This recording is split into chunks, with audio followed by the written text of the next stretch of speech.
Right, so my name's Alana.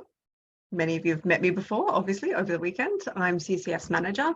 I'm here tonight, though, to talk about communicating climate change.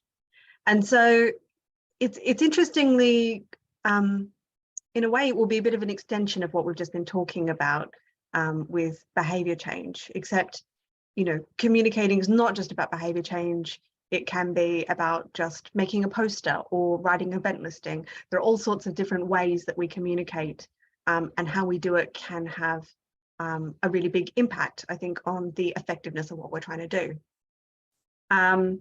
So I won't be talking about communication strategy or communications generally. There are a lot of resources out there, and I will link you to some at the end.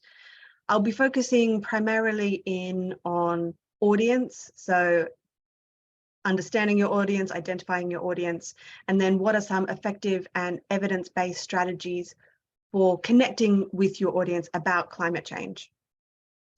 Good.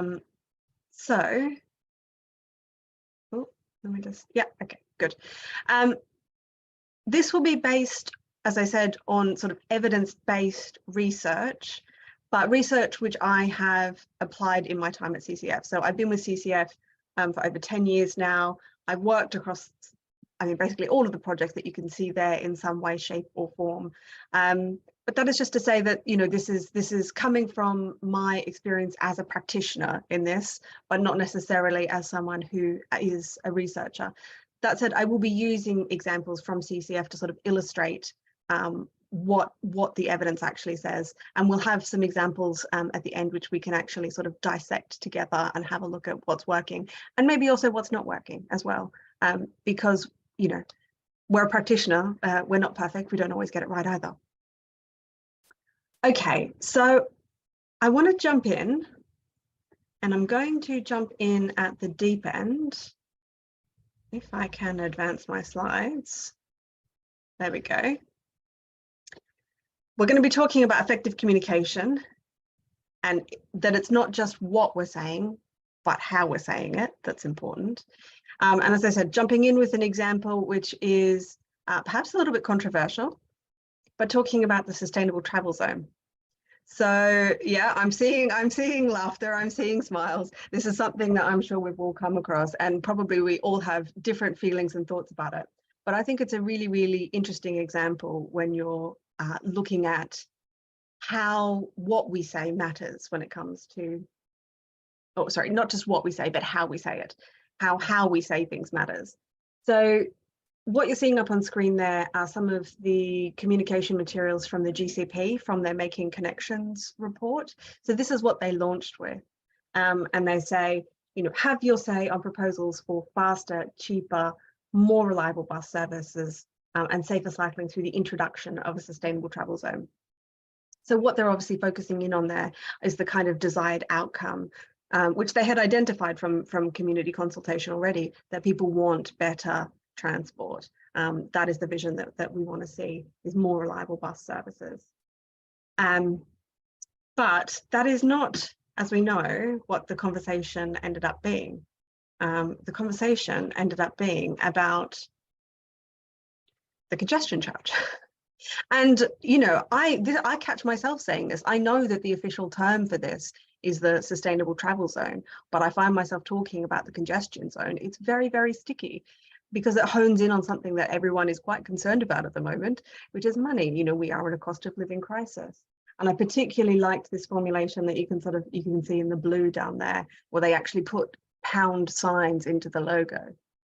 And this is what came to really dominate the conversation around it, was the charge. And we talked much less about, what we were actually trying to achieve. Even here, the BBC, that map there, you can say they're talking about the congestion charge zone, which was not what the consultation was on. The consultation was on the sustainable travel zone. But, money matters. This is what we're talking about. Right. But this is moving on to the meat of the matter. If we're talking about how do we actually come up with effective communications, the first place to start is with audience.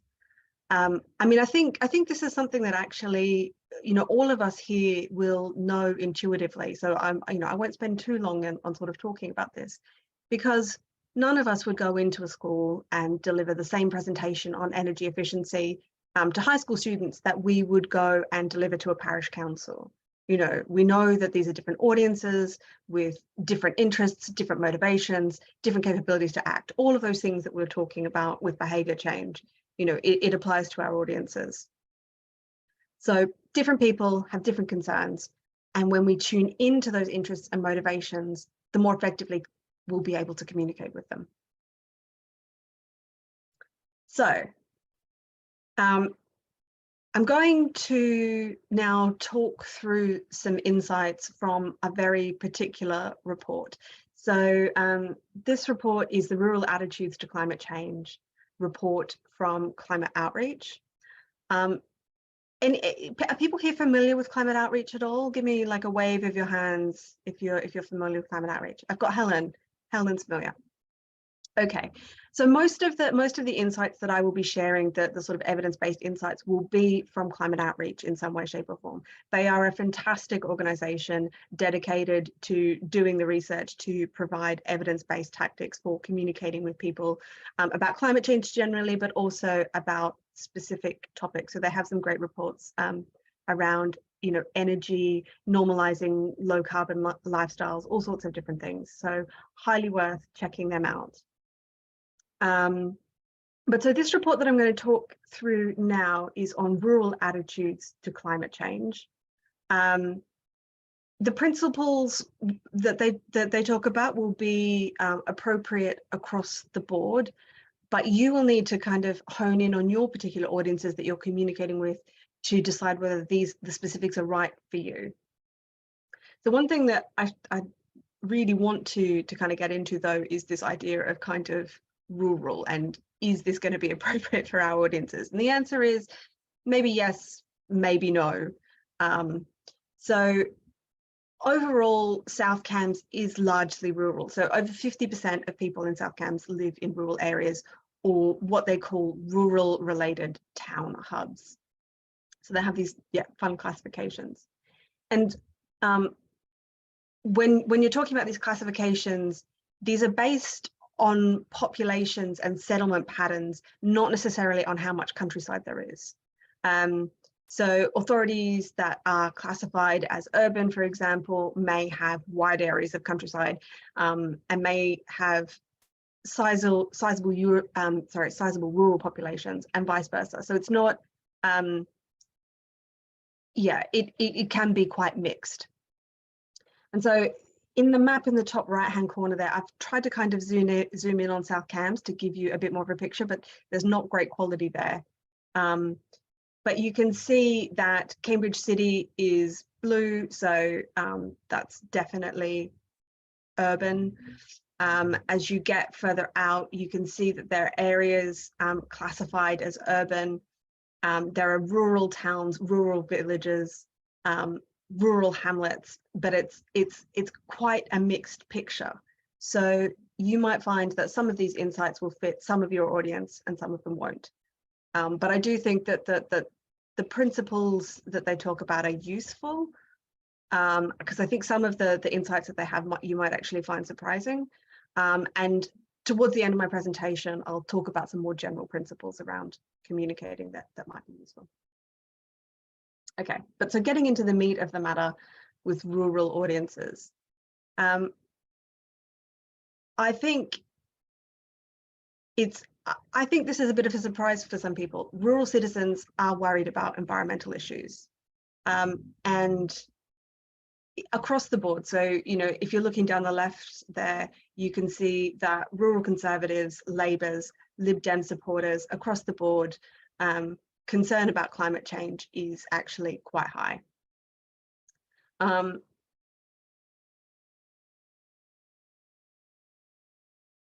Sorry, I'm misunderstanding my notes.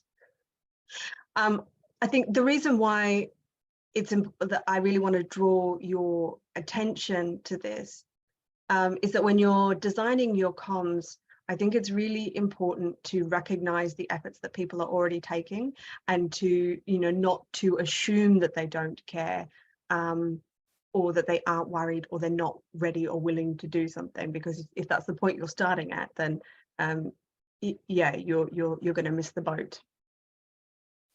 And in general, rural citizens are more civically minded, actually, than people in urban areas. So rural citizens are more likely to donate to charity, more likely to have voted in local elections, more likely to have signed a petition, and more likely to have volunteered in their community. Maybe this doesn't surprise you, that rural citizens are more engaged.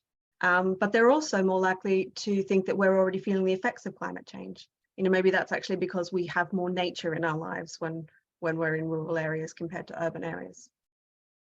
And they're also more likely to say that their ideal UK is environmentally friendly, hardworking and environmentally friendly. And this one, I think, is also interesting as well, that 85% of people in rural areas agree that too much in our country is decided in London. So I think that particularly is quite interesting when you're looking at messaging, and what kind of messages will resonate with people. And so we'll come back to that one, to that kind of idea later, about how you might use that in framing a particular issue to kind of reach your audiences. So if we know that concern about climate change is high in these populations, and that, generally speaking, they're more civically engaged, you might expect what we see here, which is that compared to those in urban areas, rural citizens are more likely to engage in pro-environmental behaviours. And so you can see in this graph here, that they are, typically speaking, more likely to recycle, to be more energy efficient, to buy local food, to be, working on improving their insulation, switching to renewables, all of those sorts of things. But also, understandably, I guess there are some specific issues where they're less likely to act. So less likely to use sustainable forms of transport. I think, we again intuitively can understand why that might be. If you're in a rural location, that might actually be more difficult for you. Less likely to vote for a political party based on their environmental or climate beliefs, and less likely to attend a climate change protest. So again, these are sort of, topics that when you're sort of thinking about what you might be asking people to do, that you might want to consider, taking into account what they're already doing and what they are likely to do or not do. And similarly, so when it comes to policies, there are some things that people in rural areas are more likely to do and less likely to do. So more likely to be in support of food waste targets, finding brands for excess packaging, and taxing frequent flyers. But, and I think we're seeing why the sustainable travel zone congestion charge, debate went the way that it did. Less likely to support banning petrol and diesel cars.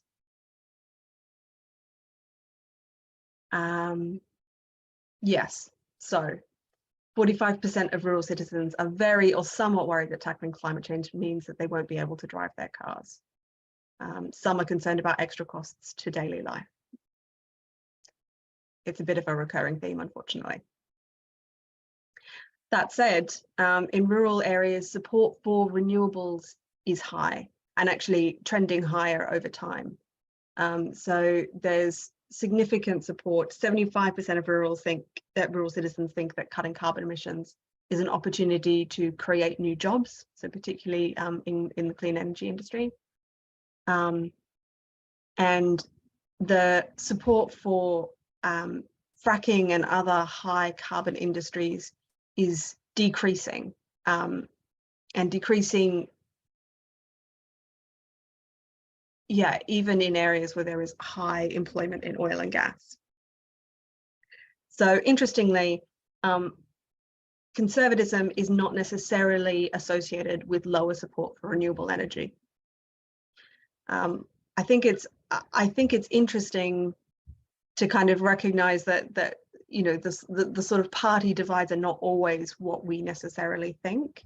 One of the things that I've been thinking a lot about recently is actually the kind of significant overlap between conservative values and green values.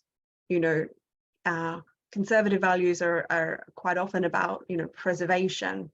And, you know, when it comes to the natural environment, that's, you know, there's a kind of natural alliance there in a way. Another report that I would just sort of point you towards is the Britain Talks Climate report. We've been talking very broadly speaking about kind of rural audiences and rural values. Britain Talks Climate actually divides the UK down into 7 archetypes, and you can see them down the left there. I won't go into this in detail, but you can see the sort of UK-wide average breakdown per population. There are a couple of categories that are more prevalent in rural areas. So disengaged traditionalists, if I remember correctly,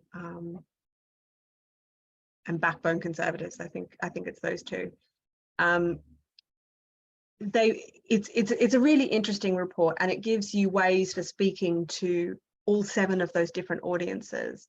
And they also have a survey which you can use to carry out and help identify your particular audience. So that might be an interesting thing to do if you're not sure who your audience is to actually just get out there and ask them. And if you do that, it can be a great way to start a conversation with people. And then if you're backed up with resources for how to actually communicate with those audiences, following up from that survey as well. And just a couple other sources of information when it comes to sort of identifying and understanding your audiences. Anyone here come across Cambridgeshire Insight before? Yes, Helen's giving me the thumbs up. Yeah. Anyone a data nerd? Anyone identify as a data nerd? Helen? Okay, well, we've got no data nerds. I would still recommend checking out Cambridgeshire Insight. They have an amazing amount of data. I've pulled just 2 graphs there from Cottenham, where I live, which gives you sort of dwelling count and ownership of housing. And so it goes down right down to the parish level. You can get all sorts of detailed information about your village, how many on average cars people own, all sorts of different things that might help you design behavior change and communication strategies. And also just a nudge there that as well, your listening campaign might help with this as well. So tailoring and framing your messaging.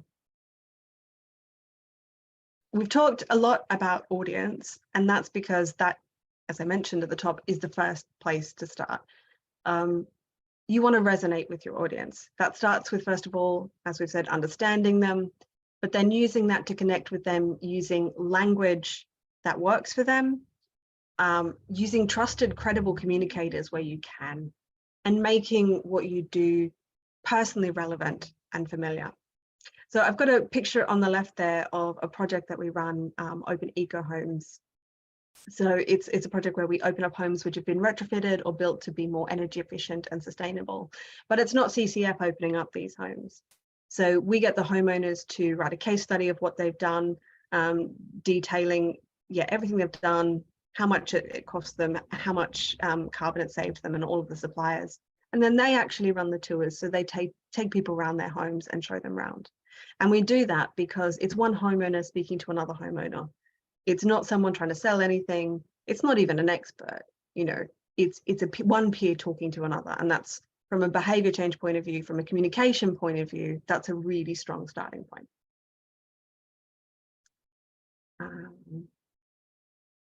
I've got 2 more kind of key principles. So if resonating with your audience is the first one, the second one is fostering knowledge, empowerment, and action. So again, we're coming back to familiar territory from where we started with the behavior change. You really want to think about how your communications are helping people to realize what it is that they can do and what are the key most important actions. You're wanting your communications to create a sense of control and efficacy. I think I put efficiency there, but efficacy. And you want to be building their confidence in a way that helps them to catalyze action in their own personal lives, but also hopefully collectively as well. So the picture that I've got on the left there is of a project that we completed last year, which is the Cambridge Climate Map. And so we really designed this with essentially all three of these points in mind. So one page of the map was really a list of what people can practically do. And the second page was a list of all of the places locally where they could get information and support to do it. And to encourage people to actually take the change, we had a little section which was just getting them to stop and think and make a plan.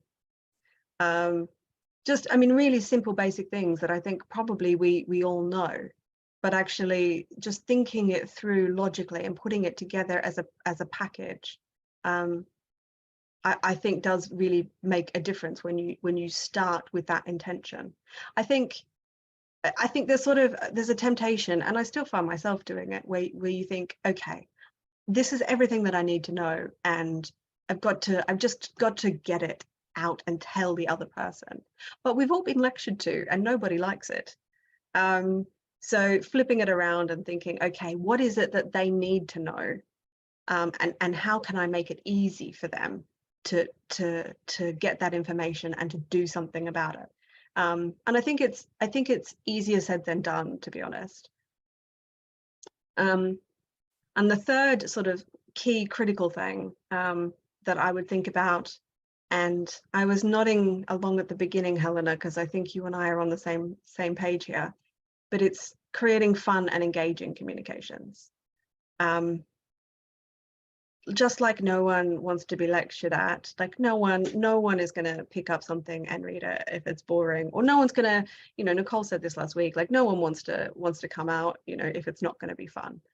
So you want to make sure that what you're doing holds people's attention, that you're concise, really do, like honestly, most communications could do to be half the length, if not culled more. Keep it as concise as possible, get to the crux of it quickly. I think that is critical too. People's attention span is short. You need to make sure that you're kind of hooking them with something interesting, but then also getting to the point quickly as well. And ways to do that are using, really interesting visuals, using stories, narratives, humor. Yeah, any kind of creative or fun way that you can to engage people on what you're doing. And I think sometimes you can't make it fun. I mean, we're talking about climate change. I think it's important that when we are communicating about this, you do need to recognize the scale of the problem. You need to recognize the importance of what we're doing. But I think it's really important that you balance that, if you go too far in that direction, you make people feel overwhelmed. And when people are overwhelmed, they're unlikely to act. It's a big turnoff. So, one tactic that we use is you maybe mention one statistic or one point. You make one point about the kind of situation that you're dealing with, but then you move on and you pivot to giving people something to do about it. You just want to balance those two things.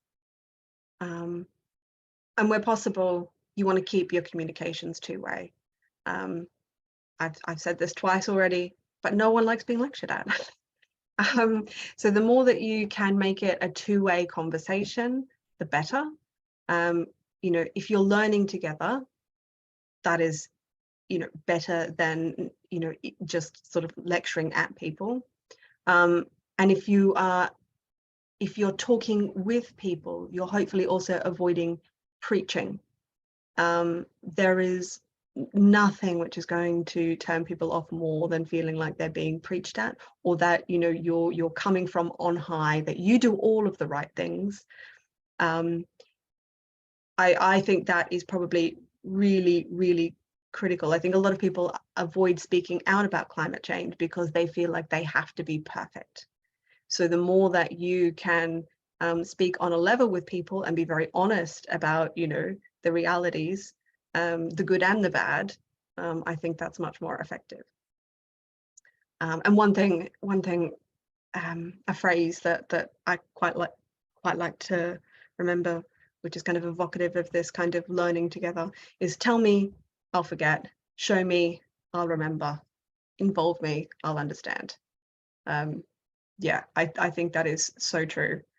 And we're not always able to do it, but when we can, I really like to build our campaigns in that way.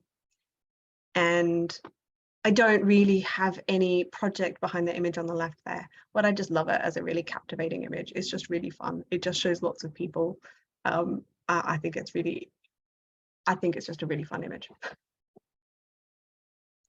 Okay.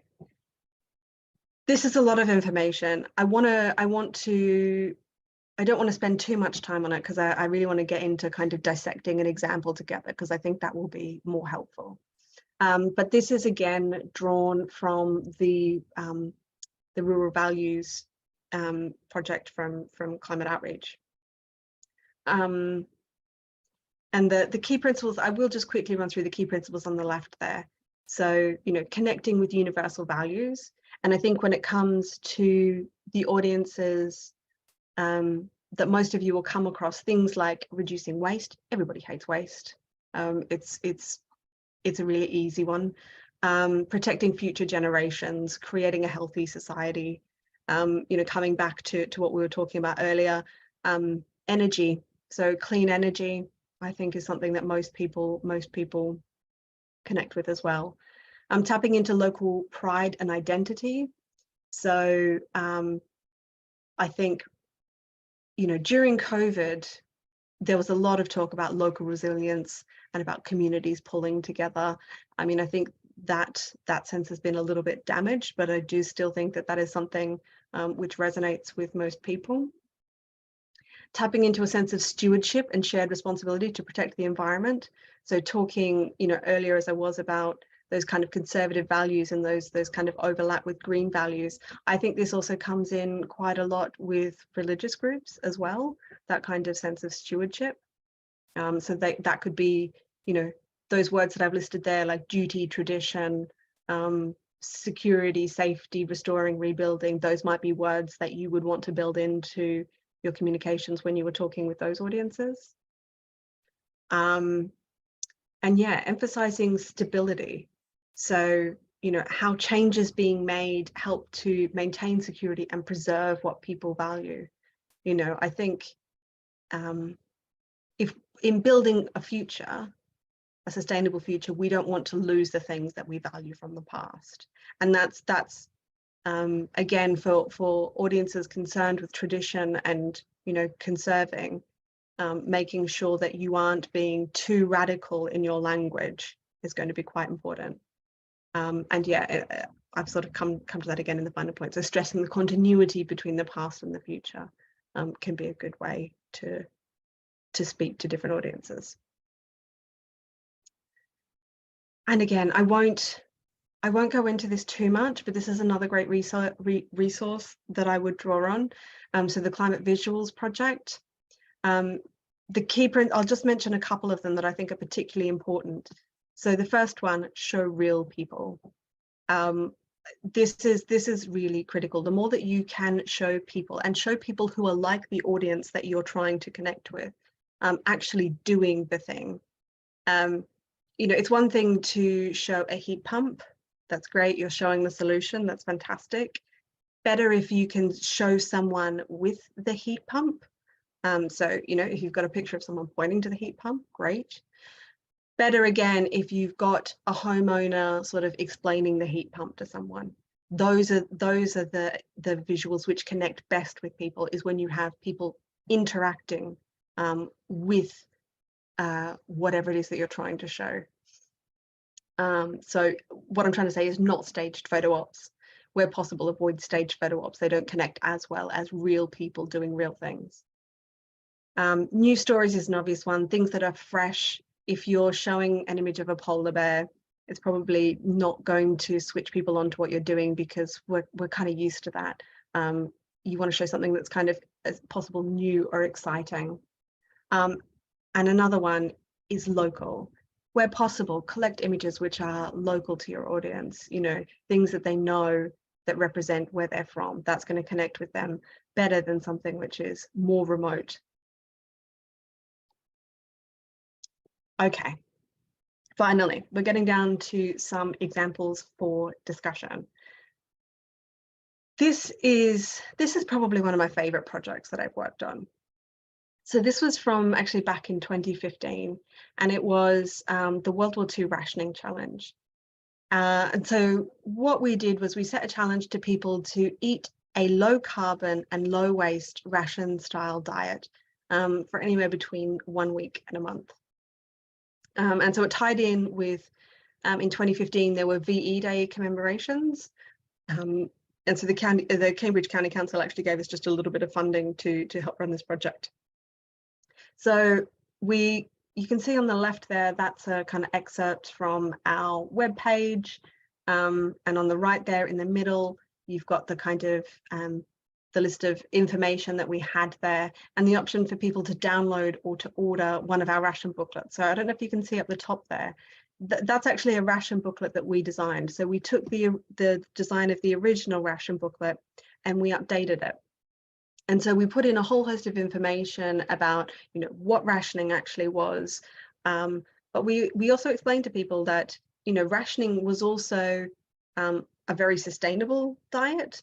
And it was also a very healthy diet. So the evidence shows that people who were eating a ration diet were actually healthier. And it kind of went viral. I mean, by our standards, and certainly by our standards of the time. So we had over 750 people sign up to take our World War II Rationing Challenge. We had people sign up from all over the world. We had people signing up from Texas and Copenhagen, and lots of people from around Cambridge too. We had people blogging about it. We had the BBC Breakfast team took the Ration Challenge, and they talked about it every day on BBC Radio Cambridgeshire for the week that they were taking it. So there was a real momentum behind it too. And it was really popular for families. So it spread quite rapidly through homeschooling networks as a kind of resource for homeschooling families. We're running out of time. I did have another example that I was going to talk through, but I think I will just have a look at it really quickly. But it was just to go back to some of those kind of key messages that we talked about earlier. So this was a fundraiser that we did for the Cambridgeshire Repair Cafe Network. And, you know, the language that we use, that we try and tap into there, is very much around preventing waste. So we do mention, I mean, one thing, I don't know if anyone noticed, there's almost no mention of climate change in this World War II Rationing Challenge, you know, and that was deliberate. We do talk about sort of, you know, having a sustainable diet, you know, when you actually flip through the book, but we were not talking about climate change, and that, yeah. We do talk about climate change here because this one here is speaking to our core audience, because it's our core audience who will donate to us, and we know that they are concerned about climate change. But we also know that waste really resonates. We know that people love the community elements of repair cafes. So we're definitely speaking to that. We're trying to evoke all of those things about repair cafes that we know people love and that they care about. But I want to skip ahead and get to my kind of top tips and takeaways. First of all, just kind of, I think there is a temptation, and I've talked about this before, to kind of want to chuck information at people. And I would say information is great, like a detailed information, like, you know, statistics and benefits and policy arguments, but I would say they're great sparingly, because it is things like narratives and themes and visuals that will really engage people in what you're saying. Yeah, and I would also say it's tempting. Actually, no, I'll come on to that in a minute. On to the tips. We've talked about this. We need to start with listening. We need to start by understanding who our audience is.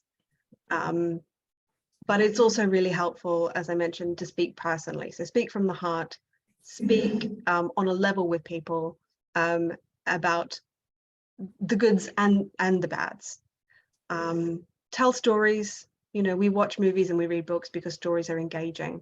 They communicate without needing to preach.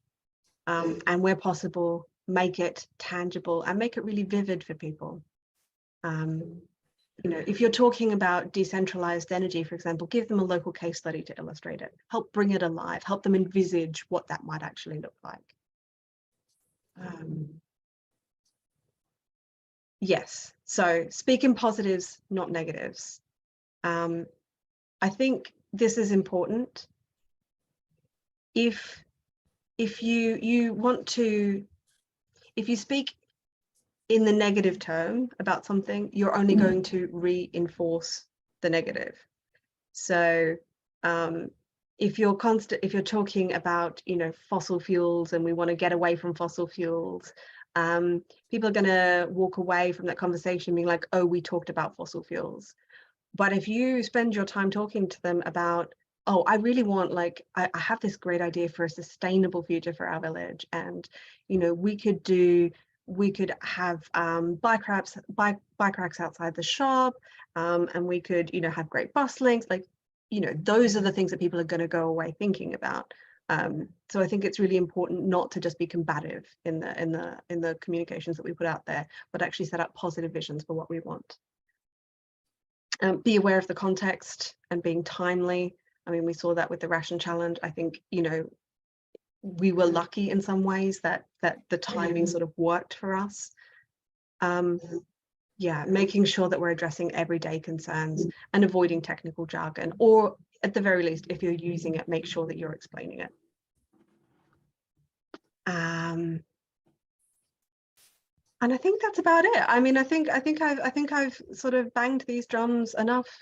Understand your audience, think about your messenger, who is carrying the message, making sure that you're speaking to people's values, and using visuals with people and with place.